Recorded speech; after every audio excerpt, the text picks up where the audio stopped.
पूर्वांचल, जब बात पूर्वांचल की होगी तो जाहिर सी बात है साख जुड़ेगी पीएम मोदी की, सीएम योगी आदित्यनाथ की। और इस बीच ये काशी नगरी आप देख रहे हैं, देव दीपावली के मौके पर इसी तरीके से हॉट एयर बलून शो यहां पर आयोजित किया गया था।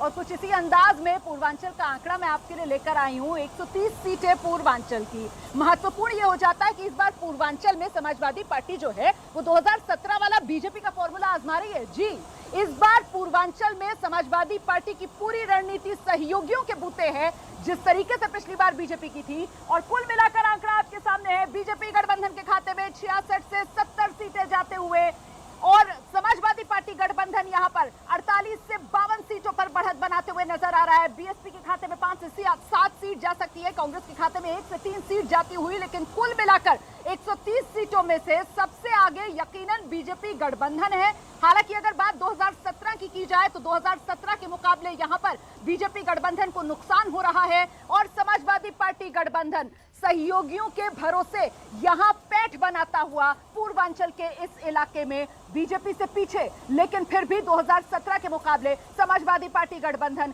काफी आगे इस वक्त नजर आ रहा है। शोभना, बिल्कुल रोमाना, सही कहा आपने कि जो रणनीति बीजेपी की थी उसी रणनीति पर अब समाजवादी पार्टी काम कर रही है और यहां भी बीजेपी को मामूली नुकसान होता हुआ दिखाई दे रहा है। तो चलिए आंकड़ों को फटाफट से हम आपके लिए तुलनात्मक रूप में पेश करते हैं।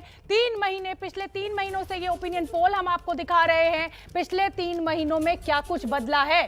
तो अगर पूर्वांचल की 130 सीटों की बात की जाए तो नवंबर में बीजेपी को 66 से 70 सीटें, दिसंबर में 61 से 65 और आज भी 66 से 70। समाजवादी पार्टी को 47 से 51, दिसंबर में 51 से 55, कम होती हुई आज की तारीख में 48 से 52। बहुजन समाज पार्टी 48, 48 और 57, यानी जो हम अगर देखें तो सीधा सीधा मुकाबला बीजेपी और समाजवादी पार्टी के बीच होता हुआ दिखाई दे रहा है। अब मेरी सहयोगी देवरिया में मनोज्ञा मौजूद है। मनोज्ञा, मोदी की साख, योगी की साख, लगातार पूर्वांचल एक्सप्रेसवे, काशी कॉरिडोर, इन सब का जो जिसे कहा जाए कि प्रचार किया गया, लेकिन आंकड़ों में मामूली जो है कमी देखने को मिल रही है इस सर्वे में।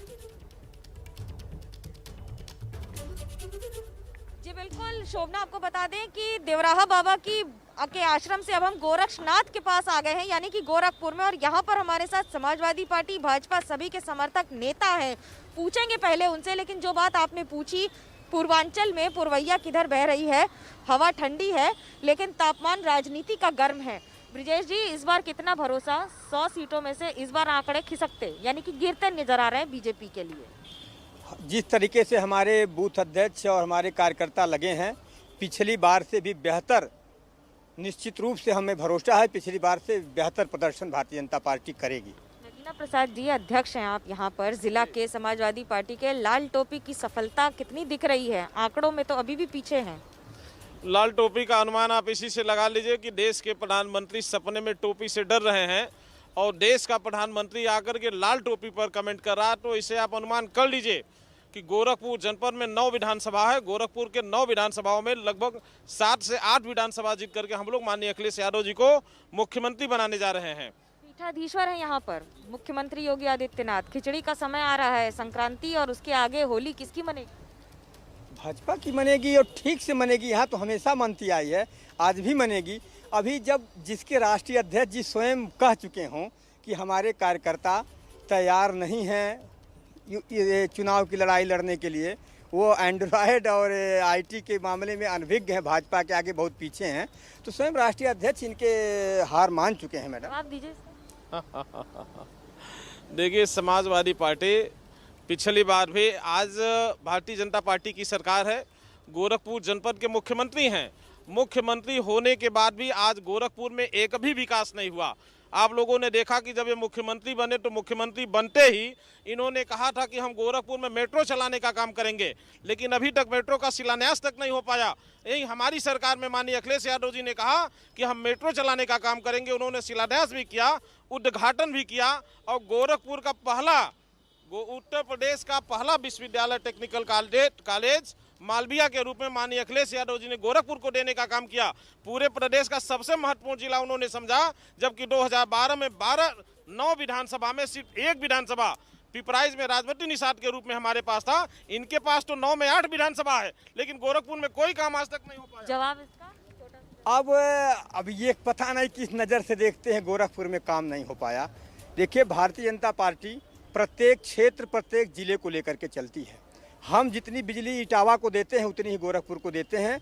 आज आप बिजली की बात देख लीजिए, उस सरकार में बिजली कहाँ थी? क्या योगी आदित्यनाथ जी यहाँ से लेके गए थे कोई जादू की छड़ी क्या कि बिजली पैदा कर रहे? समर्थक है साथ में, उनसे भी पूछ लेते हैं। गोरखपुर में विकास हर गली, हर मोहल्ले, हर चौराहे पर। आप यहाँ से निकलेंगी, नौका पे जाएंगी, हजारों की जनसंख्या हमेशा रहेगी। जवाब समाजवादी पार्टी के जिलाध्यक्ष विकास की बात कर रहे हैं। इनका घर 69 पे, इनके घर पे जो अपना पहला कदम रखेंगे तो 4 लेन पे चढ़ जाएंगे। इतना विकास हुआ है गोरखपुर में। क्या आपके घर तक 4 लेन आ गया? कालेसर से आपका जगदीशपुर से लेके कालेसर तक 4 लेन बनाने का काम माननीय अखिलेश यादव जी ने किया था। अखिलेश यादव जी के जगदीशपुर से लेके कालेसर तक बनाए हुए 4 लेन पर लोग चल रहे हैं। आज वो अखिलेश यादव जी की योजना है, जानकारी का अभाव है उनके पास। जी, जानकारी का अभाव है उनके पास। एयरफोर्स से लेकर सर्किट हाउस तक 90 करोड़ की योजना अखिलेश यादव जी ने दिया है। दूसरे के काम कोई अखिलेश यादव नहीं काम दिया। जी, अखिलेश यादव ने ही काम किया है। एक छोटा सा जवाब आप मैडम एक का अभाव है। हाँ, बीजेपी के पास जानकारी का अभाव है जैसा ये लोग कह रहे हैं। बिल्कुल मनोज, क्योंकि देखिए बीजेपी ये को यहाँ ये पता ही समझना नहीं है पड़ेगा कब इन कि लोगों ने जिस काम पार्टी किया। का नेता है या जिस पार्टी के कार्यकर्ता सवाल हैं जवाब चलता वो रहेगा। अपने ही पार्टी के पक्ष में बात करेंगे।